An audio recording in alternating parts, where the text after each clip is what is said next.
Hello, what I eat in A work day. ആദ്യം തന്നെ വെള്ളം കുടിച്ചാട്ടോ ഡേ സ്റ്റാർട്ട് ചെയ്യുന്നത്. പണ്ടെങ്ങാണ്ടോ ആരോ പറഞ്ഞിട്ടുണ്ട് ഡേ സ്റ്റാർട്ട് ചെയ്യുമ്പോൾ വെള്ളം കുടിച്ചിട്ടാവണമെന്ന്. അങ്ങനെ ഒരു ഗ്ലാസ് ചായ കുടിച്ചു. ചായ ഷുഗർ ഫ്രീ ആട്ടോ. പിന്നെ 9:30 ആയപ്പോൾ ദോശയും കടലക്കറിയും കഴിച്ചു. കടലക്കറി ഞാൻ പറഞ്ഞു ഏൽപ്പിച്ചതാണ്, പ്രോട്ടീൻ ആവശ്യമാണല്ലോ. അങ്ങനെ കടലക്കറിയും കഴിച്ച് ഞാനിതേ ജോലിസ്ഥലത്തേക്ക് പോയി.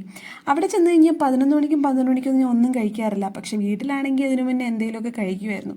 അങ്ങനെ ഉച്ചയ്ക്കുള്ള ഫുഡ് അവിടെ തന്നെ ഉണ്ടായിരുന്നു. ചോറ്, പരിപ്പ് കറി, നെത്തോലി മീൻ, പൊട്ടറ്റോ കറി, പിന്നെ അച്ചാറ്. ഈ പച്ചച്ചീര ഒരു ചേച്ചി കൊണ്ടുവന്നതാണ് കേട്ടോ. അങ്ങനെ എല്ലാം കൂട്ടി ഫുഡ് കഴിച്ചു. ഈവനിങ് വീട്ടിലെത്തി ഒരു ഗ്ലാസ് ചൂട് ചായ കുടിച്ചു. അമ്മേ. പിന്നെ ഒരു പഴംപൊരി കഴിച്ചു. പിന്നെ ഇത് ദിൽഖുഷ്, ഈ ഒരു സാധനം, ഇതും കഴിച്ചു. അതിനുശേഷം അമ്മ ബീച്ച് കടല ഉണ്ടാക്കി തന്നു. അതും ഞാൻ പറഞ്ഞു ചെയ്യിച്ചതാ, പ്രോട്ടീൻ ആവശ്യമാണല്ലോ. അങ്ങനെ ഡിന്നറിന് ഞാൻ ചോറാട്ടോ കഴിച്ചത്. എല്ലാ ദിവസവും ചോറല്ല, ദോശയും ചപ്പാത്തിയും മാറി മാറി കഴിക്കും. ഇന്ന് ഈ മാങ്ങാക്കറി ഉള്ളതുകൊണ്ട് ചോറ് കഴിക്കാമെന്ന് പ്ലാൻ ചെയ്തു.